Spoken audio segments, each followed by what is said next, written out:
సామెతలు 16వ అధ్యాయం 15వ వచనం నుంచి ధ్యానించుకోవాలి. 14 ఏం చూసాం? రాజుకి కోపం వస్తేనంట అది మరణ దూత అంట. అంటే రాజు కోపం ఎప్పుడు వచ్చింది? ఇప్పుడు మనం రాజు దేవుడికి కోపం ఎప్పుడు వస్తుంది? వద్దన్న పని మనం చేసినప్పుడు ఆయన కోపం వచ్చింది.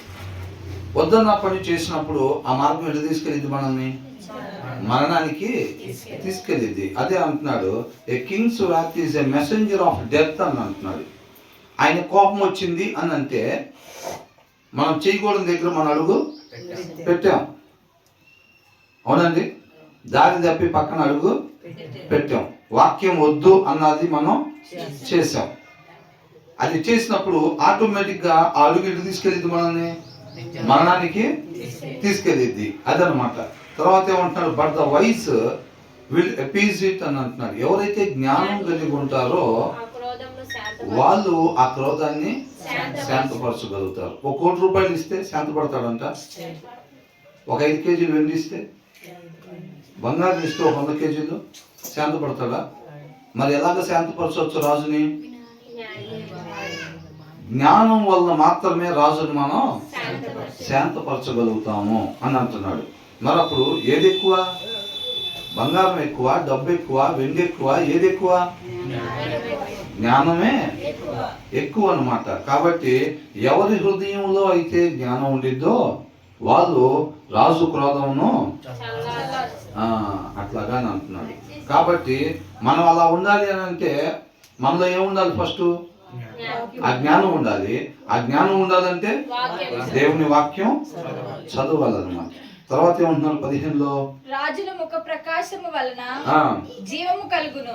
అంటే మనం చేయకూడదు చేసేటప్పుడు ఆయన కోపం వచ్చింది అంటున్నాడు. చేయాల్సింది చేసినప్పుడు ఆయనకి ఏమొచ్చింది? ఆనందం, సంతోషం వచ్చింది. అవునా? ఒకళ్ళు ఏడుస్తుంటే చూడబుద్ధి అయిద్దా? నవ్వుతుంటే చూడబుద్ధి అయిద్దా? అవునా కదా? కాబట్టి ఇక్కడ ఏమంటున్నారు? వెన్నే కింగ్స్ ఫేస్ బ్రైటన్స్ అని అంటున్నాడు. రాజు ముఖము ముఖ ప్రకాశము ఆయన సంతోషపడ్డాడు అని అంటే మనం ఎలా ఉంటున్నట్టు?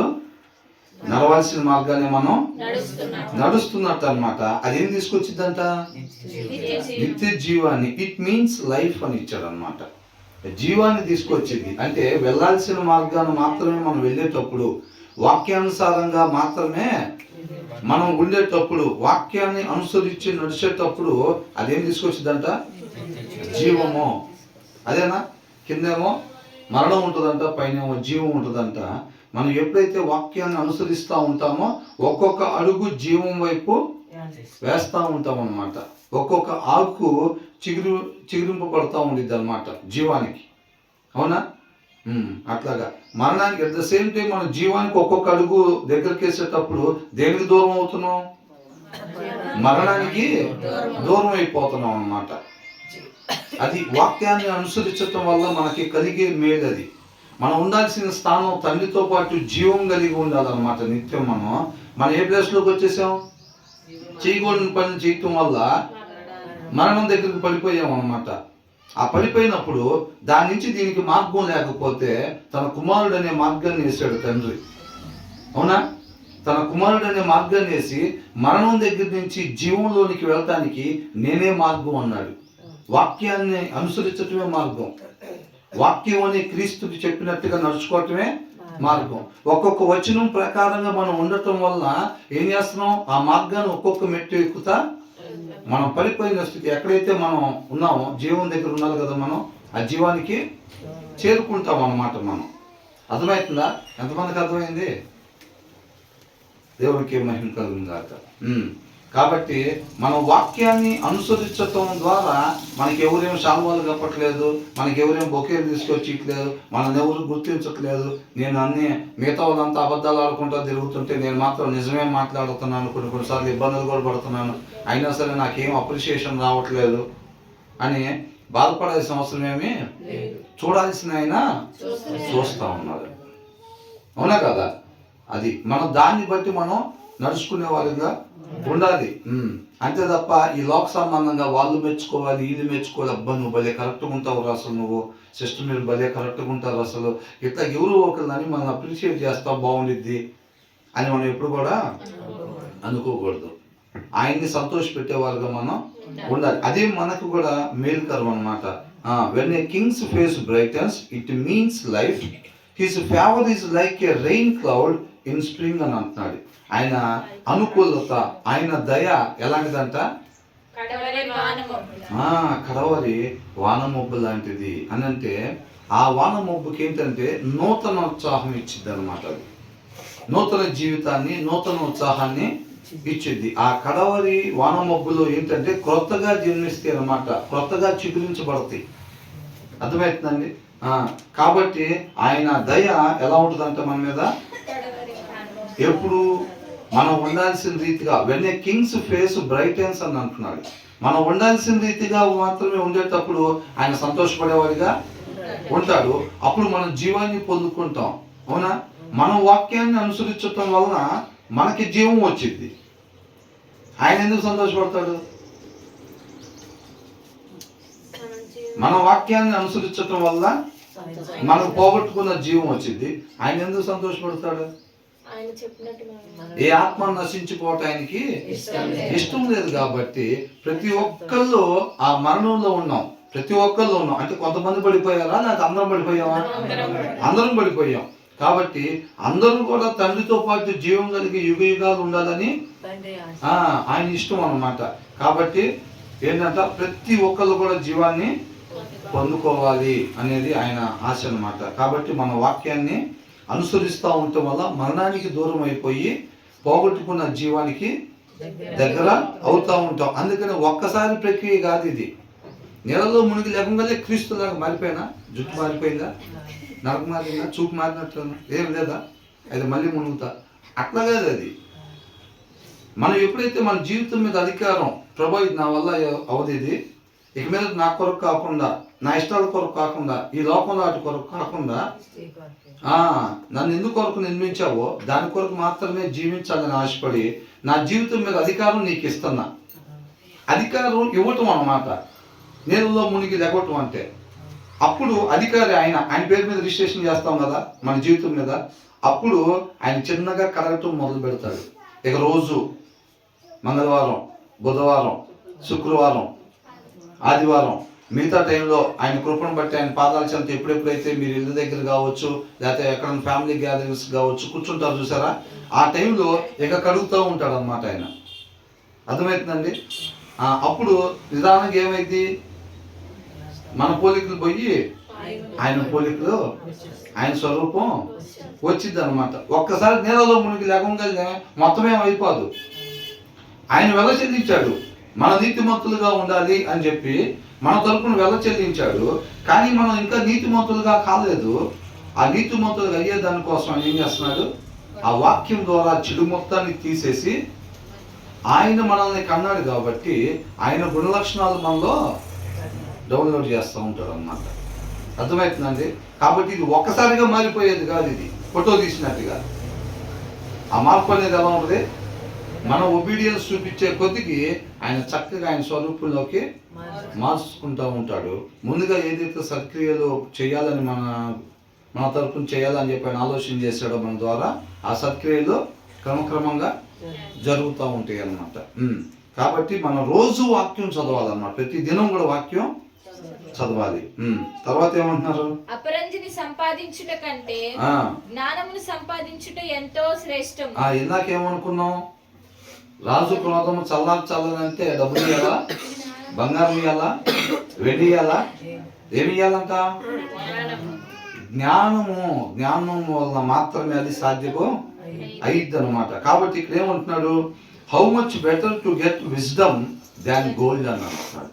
బంగారం కన్నా జ్ఞానం సంపాదించుకుంటా ఎంతో శ్రేష్టము. ఇవన్నీ చదువుకోవటానిక వాక్యములు అలా ఉంటుందండి. మీరు పరిచర్యలోకి వచ్చారు కాబట్టి మీరు చెప్పాలి, మేము వినాలి, నాకు నచ్చినట్టుగా మేము ఉండాలి.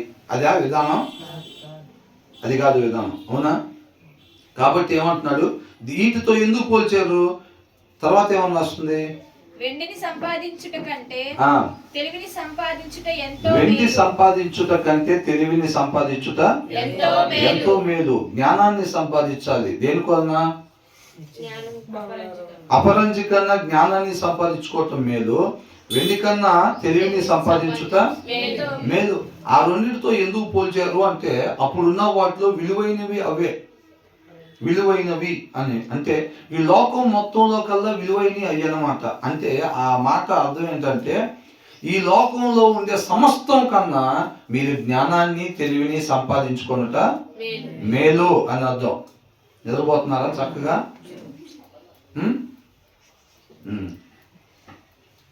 మీరు ఇది జాగ్రత్తగా ఒక స్టోరీ లాగా. అప్పుడేమైందంటే 4 రాళ్ళు తీసుకున్నాడు దావీదు.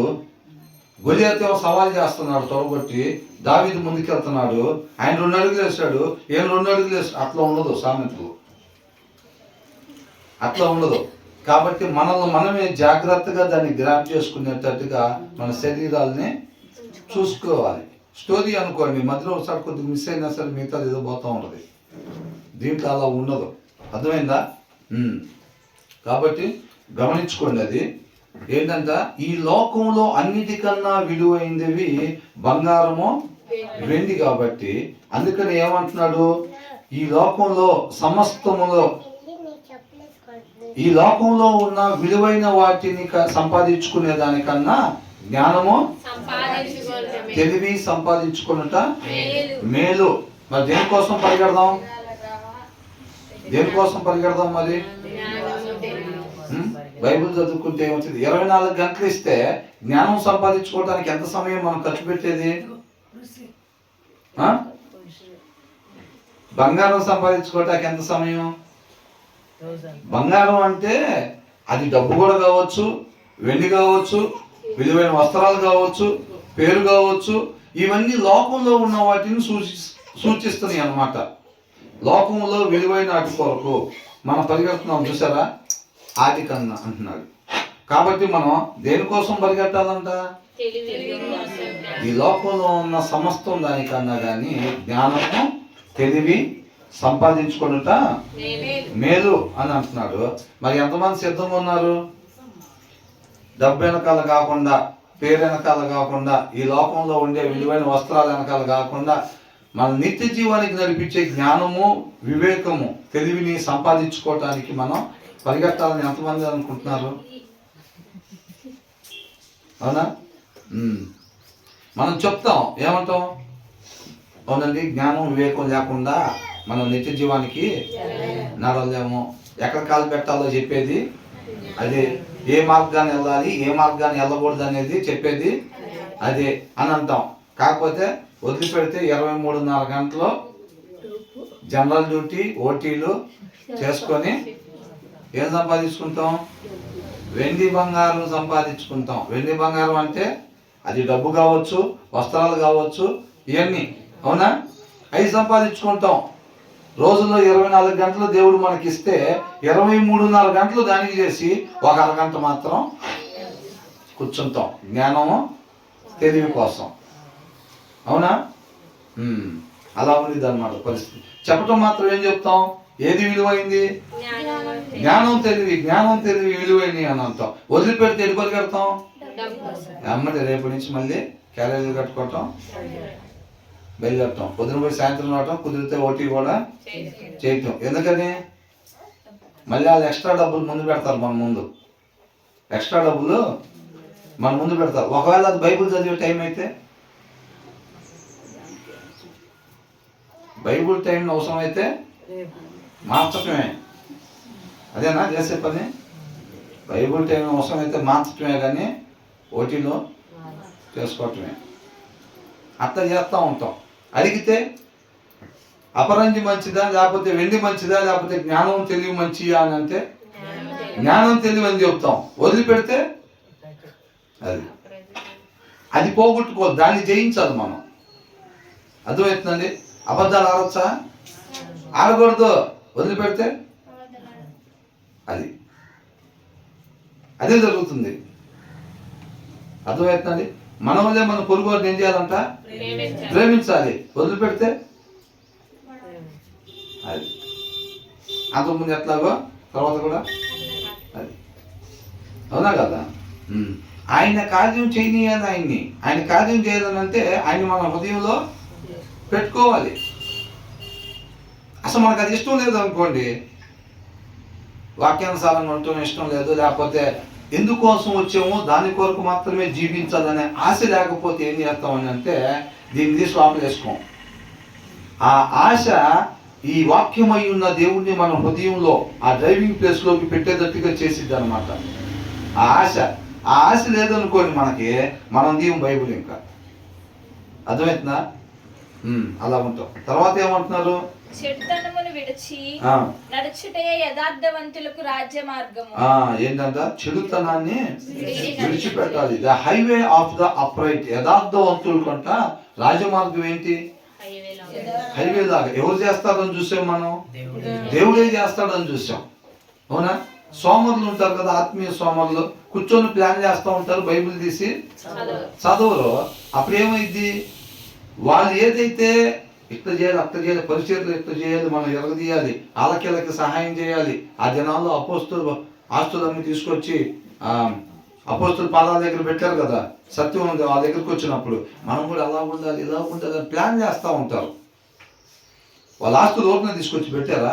సత్యం వాళ్ళ దగ్గరకు వచ్చినప్పుడంతా వాళ్ళు సత్యాన్ని తెలుసుకొని అప్పుడు ఇవి కాదురా శాశ్వతమైనవి, ఈ అక్కర్లో ఉన్న వాళ్ళకి ఇవ్వాలని చెప్పి అవి తీసుకుని వచ్చి అపోస్తుల పాదాల దగ్గర పెట్టారు. సత్యం మన లోపల లేకుండా మనం ఆ కార్యాలు చేయలేం. వాక్యం మన హృదయంలో లేకపోతే మనం అవి తీసుకురావడానికి బలం సరిపోదు, అనుకుంటాం అంతే. మన చేతులతో కష్టపడి కొన్న ప్రాపర్టీ ఏదో ఒకటి అమ్మి పరిచర్యకి ఇవ్వాలి, లేకపోతే మన సమయాన్ని పరిచర్యకి కేటాయించాలి, లేకపోతే మన దగ్గర ఉన్న కొన్ని సమృద్ధిలో నుంచి కొంతమందికి లేని వాళ్ళకి ఇవ్వాలి అని అనుకుంటాంలే, కానీ చెయ్యాలి అని అంటే బలం కావాలి. నువ్వు అనుకున్నది నిజంగానే మన దగ్గర ఉన్న డబ్బుల్లో నుంచి తీసి లేని వాళ్ళకి ఇవ్వాలి అని అంటే బలం కావాలన్నమాట. బలం లేకపోతే ఉట్టి అనుకుంటాము, చేయలేము. ఆ బలం ఎక్కడి నుంచి వచ్చింది? దేవుని వాక్యం మన హృదయంలో సమృద్ధిగా ఉన్నప్పుడు మన ఆత్మ ఎలా ఉంటుంది? బలంగా ఉంటుంది. అప్పుడు మనం ఆటోమేటిక్గా డబ్బులు తీసి మిగతా వాళ్ళకి ఇవ్వగలుగుతాం. లేకపోతే ఏమనుకుంటామంటే అలా చేయాలి, ఇలా చేయాలి, అలా చేయాలి అని అనుకుంటా ఉంటాం, అంతేనా కదా? కాబట్టి యథార్థవంతుల మార్గం అంట రాజమార్గం అంట. వాళ్ళు ఏం చేస్తారంట? తన ప్రవక్తను కనిపెట్టువాడు కాదు, వాళ్ళు ఏం చేస్తారంట? చెడుతనాన్ని విడిచిపెడతారు అన్నమాట, అవునా? వాళ్ళ రాజమార్గం అని అంటే వెళ్ళాల్సిన దాన్ని వాక్యాన్ని అనుసరించుటే రాజమార్గము. ఏంటంట రాజమార్గం అంటే? వాక్యాన్ని అనుసరించటమే రాజమార్గం. నేను వెళ్ళాల్సిన మార్గంలో మాత్రమే నేను వెళ్ళాలి అనే ఆశ ఎవరికైతే ఉంటుందో వాళ్ళని దేవుడు తృప్తిపరుస్తాడు. వాళ్ళ వాక్యాన్ని అనుసరించి వెళ్ళేటట్టుగా మాత్రమే ఉండేటట్టుగా దేవుడే వారిని నడిపిస్తాడు అనమాట. ఆ ఆలోచన లేదనుకోండి, ఆ ఆశ లేదనుకోండి, ప్రతి క్షణం మన ఆలోచన ఈ సమయంలో నేను ఏ రీతిగా ఉండాలనేది దేవుడి ఉద్దేశం అనేదే ఉండాలన్నమాట. ఆ ఆలోచన లేకపోతే మనలో ఆశ ఉండదు. కాబట్టి మనం అలా ఆశపడకపోతే దేవుడు మనం తృప్తి పరచడు. మన వాక్యానుసారంగా మాత్రమే ఉండేవారుగా ఉండవు అనమాట అప్పుడు. కాబట్టి ఏమంటున్నాడు? యథార్థవంతులంతా వాక్యాన్ని అనుసరించటమే వారి ముందున్న రాజమార్గం. వాళ్ళు ఏం చేస్తారు? పక్కన అడుగు మాత్రం పెట్టకూడదు అనే భయం వాళ్ళకి ఉండిద్ది అనమాట. చెయ్యకూడని పని, వాక్యం వద్దు అని చెప్పింది ఏది కూడా నేను చెయ్యకూడదు అనే ఒక భయం ఉండిద్ది. వాళ్ళు వాక్యాన్ని మాత్రమే అనుసరించుకుంటా వెళ్తా ఉంటారు. అదే వాళ్ళు వెళ్ళే రాజమార్గం. తర్వాత ఏమంటున్నారు? తన ప్రవక్తను కనిపెట్టువాడు తన ప్రాణమును కాపాడుకొనును. అంటే దోస్ హూ గాడ్ దేర్ వేస్ అని అంటున్నాడు. గాడ్ అంటే ఏంటి? మనం ఈ కాలనీకి ఒక గాడి పెట్టాం అనుకోండి, ఒక గాడిని గాడికి పెట్టుకుంటాం కదా, అవునా? సెక్యూరిటీ గార్డ్ అంటారు కదా. వాళ్ళు ఏం చేస్తారు? ఎవరు పడితే వాళ్ళు లోపలికి రాకుండా చూస్తూ ఉంటారు. రావాల్సిన వాళ్ళు మాత్రమే వచ్చేటట్టుగా చూస్తూ ఉంటారు. ఇక్కడ ఏంటంట? దోస్ హూ గాడ్ దేర్ వేస్ అని అంటున్నాడు. అంటే వాళ్ళ మార్గాలను, ప్రతి ఒక్కరి ముందు అనేక మార్గాలు ఉంటాయని చూసాం కదా. కానీ వెళ్ళాల్సిన మార్గాన్ని మాత్రమే వెళ్ళేటట్టుగా చేయాలంటే అది యెహోవా వంతు అని అంటున్నాడు. యెహోవా వలన మాత్రమే అది సాధ్యము అని అంటున్నాడు కదా. కాబట్టి దోస్ హూ గాడ్ దేర్ వేస్ అని అంటున్నాడు. అంటే ఏ మార్గాన్ని పడితే ఆ మార్గాన్ని వెళ్ళకుండా వెళ్ళాల్సిన మార్గాన్ని మాత్రమే నేను వెళ్ళేటట్టుగా ఎవరైతే కాపలా పెట్టుకోగలుగుతారో వాళ్ళంతా ఏం పొందుకుంటారంట? జీవాన్ని పొందుకుంటారు, భద్రపరుచుకున్నట్టు అంట. అది అంటున్నాడు, those who God there ways preserve there lifes అని అంటున్నాడు. ప్రిజర్వ్ దేర్ లైఫ్ అని అంటున్నారు అన్నమాట. అర్థమవుతుందండి? వాళ్ళ జీవాన్ని కాపాడుకుంటారు వాళ్ళు. ఎవరు? వెళ్ళాల్సిన మార్గాన్ని మాత్రమే వెళ్ళేవాళ్ళు. ఏ దారి కనపడితే ఆ దారిన పోయేవాళ్ళు కాదు, ఏది అనిపిస్తే అది చేసేవాళ్ళు కాదు. అర్థమవుతుందండి? ఏది అనిపిస్తే అది చేసామనుకోండి, మనం జీవం దారికి వెళ్తామా? వెళ్ళం అన్నమాట. ఎవరైతే దాన్ని కాల్చుకోవాలన్నమాట. మన ముందు అనేక మార్గాలు ఉంటాయి. వెళ్ళాల్సిన మార్గం మాత్రమే మనం వెళ్ళినప్పుడు మనం ఏం పొందుకుంటాం? నిత్య జీవాన్ని పొందుకుంటాం. మరి వెళ్ళాల్సిన మార్గాన్ని మాత్రమే వెళ్ళాలంటే ఆ మార్గం ఎవరు సెలెక్ట్ చేయాలంట? దేవుడే సెలెక్ట్ చేయాలి. అవునా?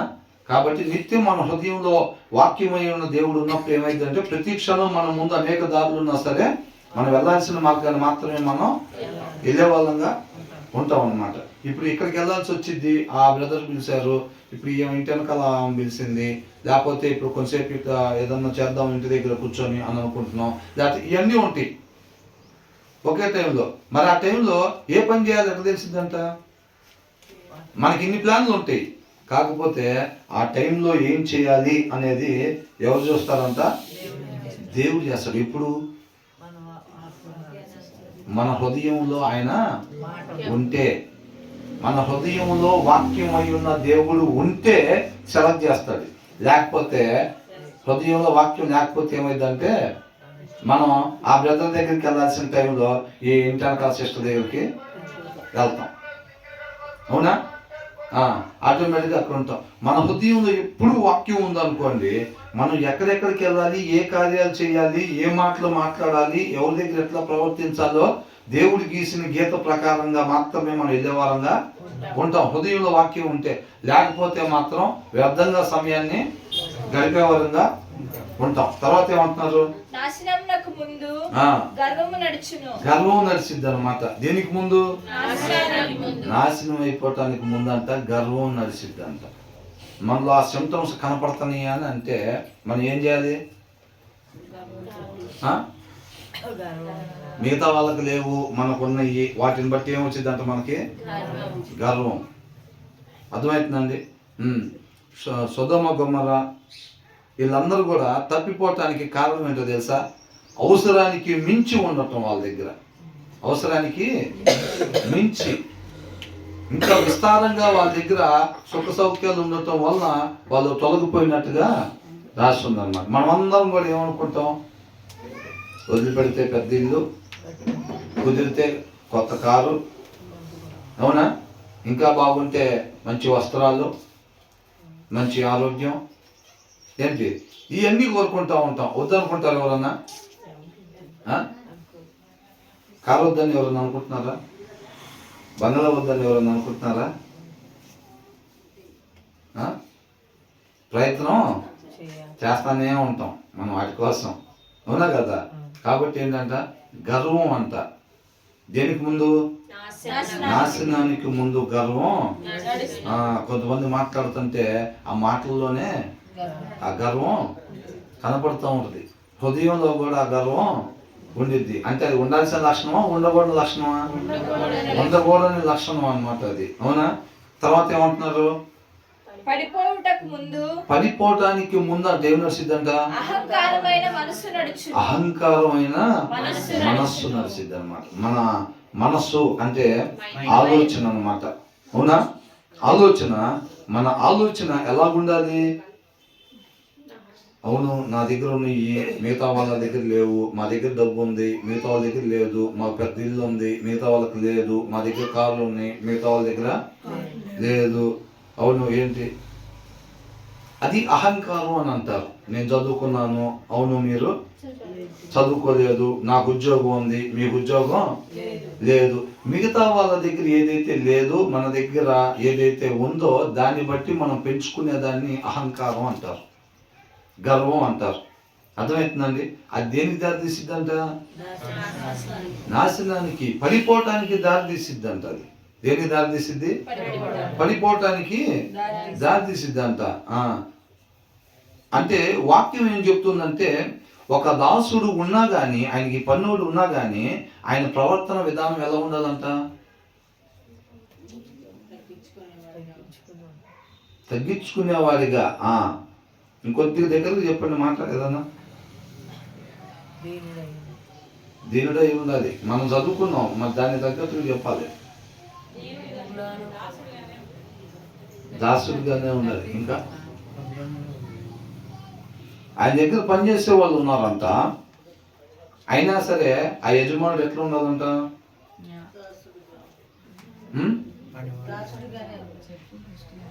ఇప్పుడు నేను చదువుకున్న తర్వాత వచ్చి నేను మీకు ఇప్పుడు చెప్తున్నాను కదా, అంటే నేను కూడా అప్పుడు విన్నట్టేగా. ఒక పూట ముందు విని ఉంటానేమో, అంటే దాని ముందు రోజు నేను చదువుకున్నాను, మీరు దాని తర్వాత రోజు పొద్దున్న మీరు వింటున్నారు. మరి నాకు గుర్తున్నది మీకు ఎందుకు గుర్తుందా?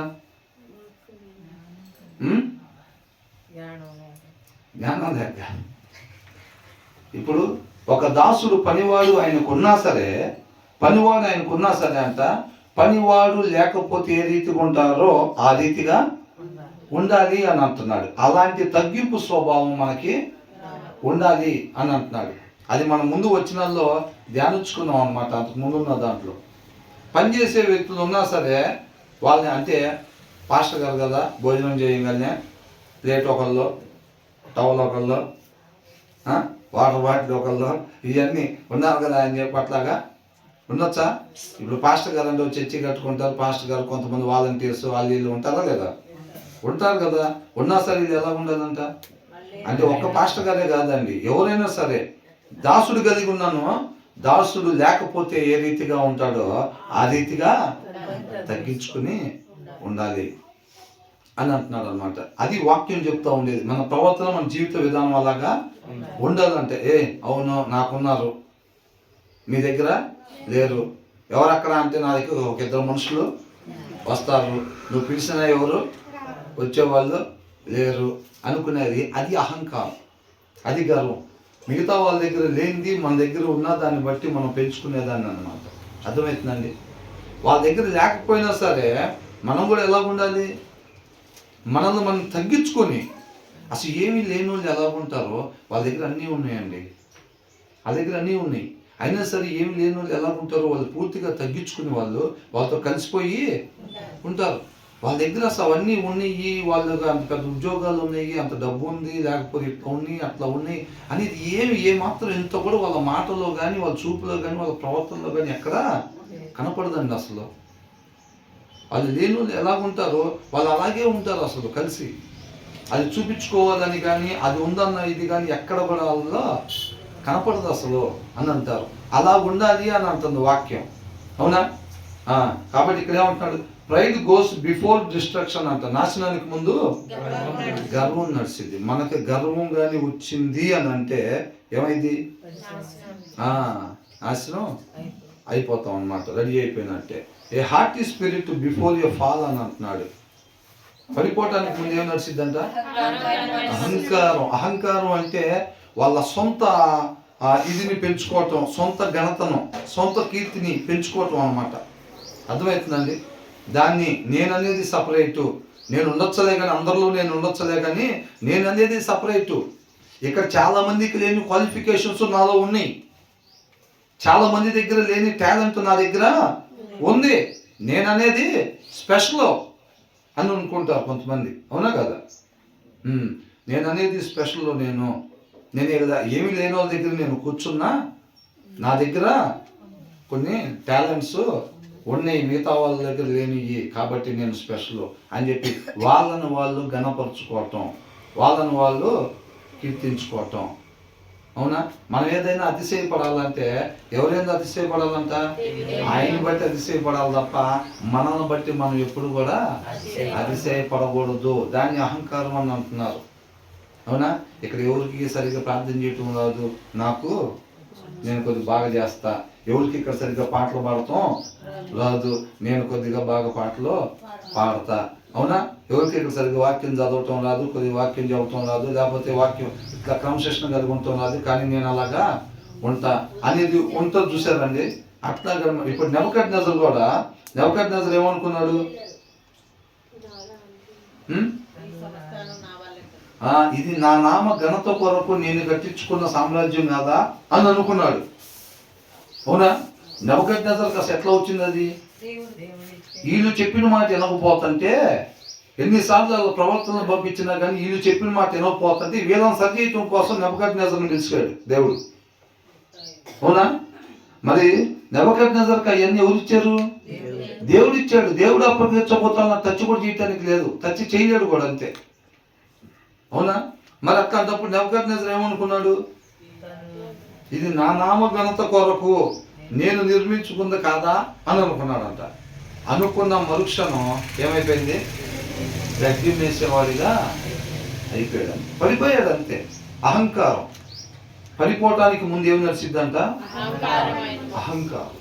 మనం ఏమనుకుంటామంటే వాళ్ళు కొన్న చీర కన్నా కొంచెం,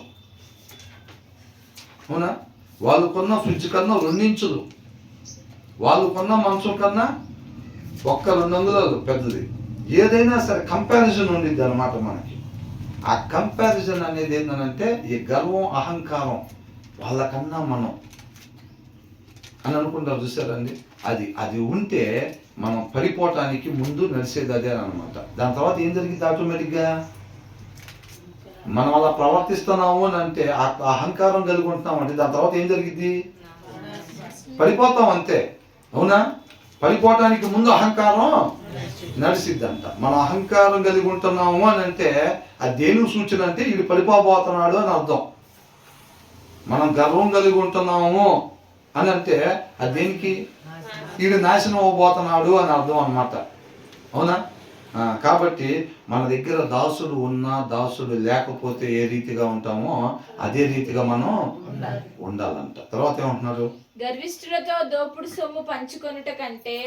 గర్విష్ఠులత అంటే దేవుడు చూడండి, గర్విష్ఠులను దేవుడు ఏమాత్రం కూడా ఇష్టపడడు అనమాట. సహించడు అలా ఉంటే, గర్వంగా ఉంటే, అహంకారం కలిగి ఉంటే.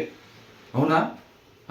నేను అనేది సపరేటు, నా దగ్గర మిగతా వాళ్ళ దగ్గర ఏం టాలెంట్ నా దగ్గర ఉంది, ఆయన ఈకుండా వచ్చింది ఏమన్నా? ఆయన ఈకపోతే మనిషి మంచి అనేది చేయలేడు, అంతే. ఎవరి వల్ల కాదు, అది ఎవరన్నా కానీ, ఎవరు అబ్బాయి అయినా కానీ. అవునా కదా? కాబట్టి అలాగేం చేయలేరు. కాబట్టి గర్వం అనేది దేవుడు ఏమాత్రం కూడా ఇష్టపడట్లా. ఏమంటున్నాడు? గర్విష్ఠులతో దోపుడు సొమ్ము పంచుకొనుట కంటే దీన మనస్సు కలిగి దీనులతో పొత్తు చేయుట మేలు. దీన మనస్సు ఆలోచన ఎలా ఉండాలంట? మనకి ఏది ఉన్నా సరే మన ఆలోచన ఎప్పుడు తగ్గింపుగానే ఉండాలి. మన ఆలోచన ఎప్పుడు కూడా తగ్గింపు స్వభావం కలిగే ఉండి, ఎవరైతే అణిచివేయబడి ఉన్నారో వాళ్ళతో పాటుగా మనం ఉండాలి. తగ్గింపు ఆలోచనలు అన్నమాట. లోకం ఏం చెప్పిద్ది? పెద్ద టార్గెట్లు పెట్టుకోవాలి. ఎప్పుడైనా సరే, ఎప్పుడైనా ఏం చేయాలంట? ఒక ఎయిమ్ పెట్టుకో, ఒక గోల్ పెట్టుకో, ఏదో ఒకటి. చిన్నవి పెట్టబాక. ఒక ఇండికా కారు కొందాము, లేకపోతే ఇట్లాంటి చిన్నవి పెట్టబాక. పెడితే అమ్మితే బెంచ్ కార్ పెట్టు.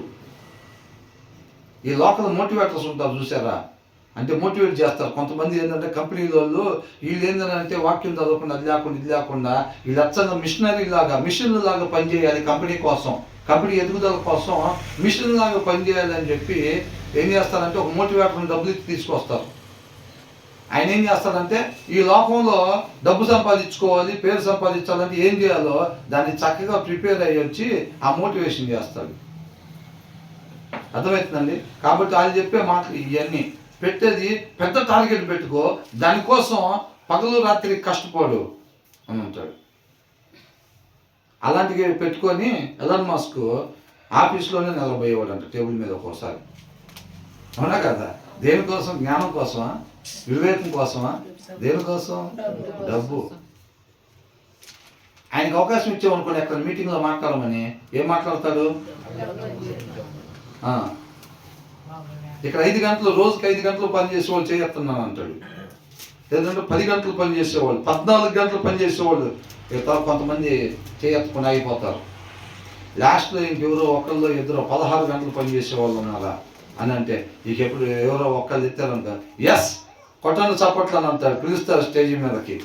ఎమ్మటి ఒక విలువైన కానుక ఆయనకి ఇస్తాడు. అందుకని ఏదో ఒక దినాన ఖచ్చితంగా నెంబర్ 1 పొజిషన్లో ఉంటాడు తను. అది ఇదని మాట్లాడతాడు. మిగతా వాడు అంతా బైబిల్ చదవటం, ప్రార్థన చేయటం వదిలిపెట్టి 16 గంటలు పని చేయడానికి గట్టిగా ప్రయత్నం చేస్తారు. డబ్బులు సంపాదించుకోవటం, ప్రమోషన్లో సంపాదించుకునే దానికోసం 16 గంటలు పని చేయడానికి ప్రయత్నం చేస్తూ ఉంటారు అనమాట. కాబట్టి మనం ఎప్పుడు కూడా ఎలా ఉండాలంట? తగ్గింపు స్వభావం కలిగి పెద్ద పెద్ద వాళ్ళు, పైన వాళ్ళతో, డబ్బులున్న వాళ్ళతో పరిచయం చేసుకోవాలి. మనకు వాళ్ళు తెలుసు, వీళ్ళు తెలుసు, వాళ్ళు తెలుసు, ఫోన్ కాల్ కొట్టామంటే అని కాదు. నువ్వు పిలిస్తే ఎవడొస్తాడు రా, సందు చివరి వాడని వీడొస్తాడు, ఇది ఇద్దరు కలిసిన 1000 రూపాయలు కూడా కాదు, నేను ఫోన్ చేశానంటేనా అని అంటారు. ఇప్పుడు ఫోన్ చేస్తే వాళ్ళందరూ వస్తున్నారు అని అంటే జస్ట్ ఇప్పుడు పరిచయం అయితే వస్తారా? మనం వాళ్ళతో ఎప్పుడెప్పుడు సహవాసం చేద్దామా, ఎప్పుడెప్పుడు సమయాన్ని గడుపుదామా, మనం ఫోన్ చేస్తే ఎత్తేటట్టుగా వాళ్ళని లైన్లో పెట్టుకొని ఉందామా అని చెప్పి మనం ఎప్పటి నుంచో పాకులాడితే మనం ఇప్పుడు ఫోన్ చేస్తే వాళ్ళు ఎత్తుతున్నారు. అవునా కదా?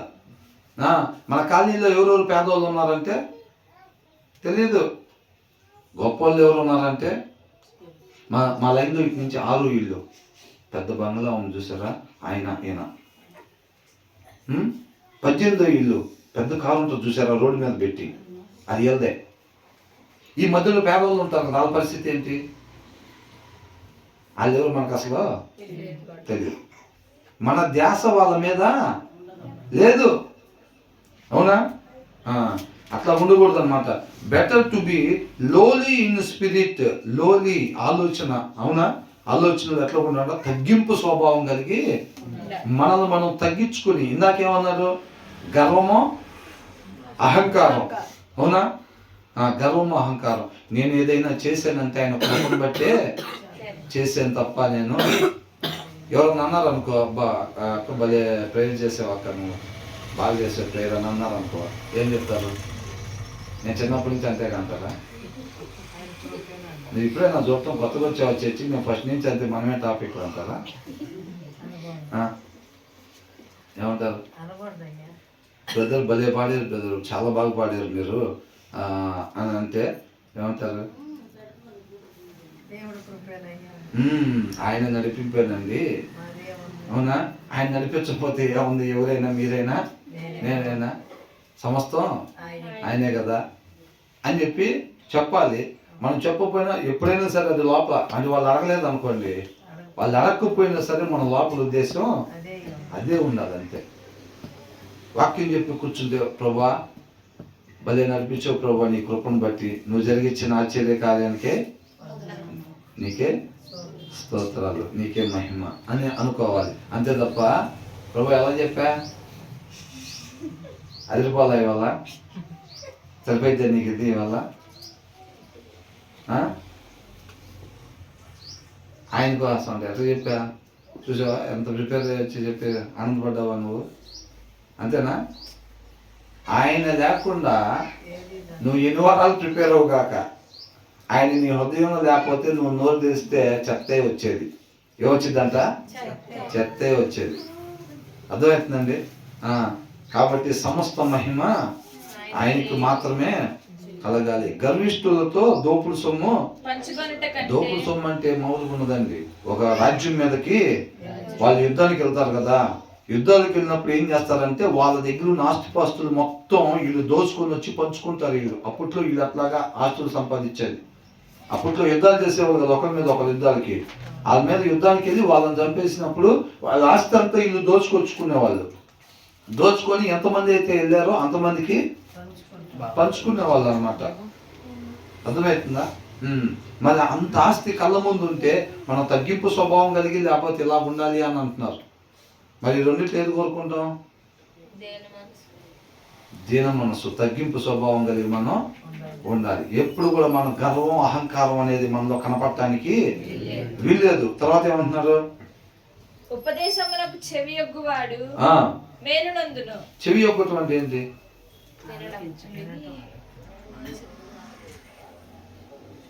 చెవి ఒగ్గటం అంటే ఏంటి?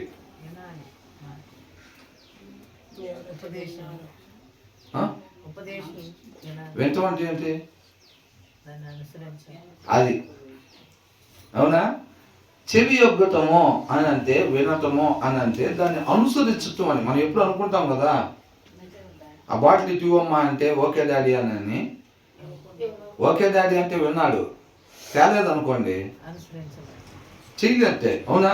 అది విననట్టు అన్నమాట. అంటే కేవలం చెవులతోటి వింటే విన్నట్టు కాదు. ఆ దినాన్ని ఇజ్రాయెల్ కూడా చెవులతో విన్నారు. మోషే కూడా ఆ బండతో మాట్లాడున్నప్పుడు ఏం చేశాడు? చెవుతో విన్నాడు. కానీ అక్కడ పోయి చేశాడా? దేవుడు ఏమన్నాడు?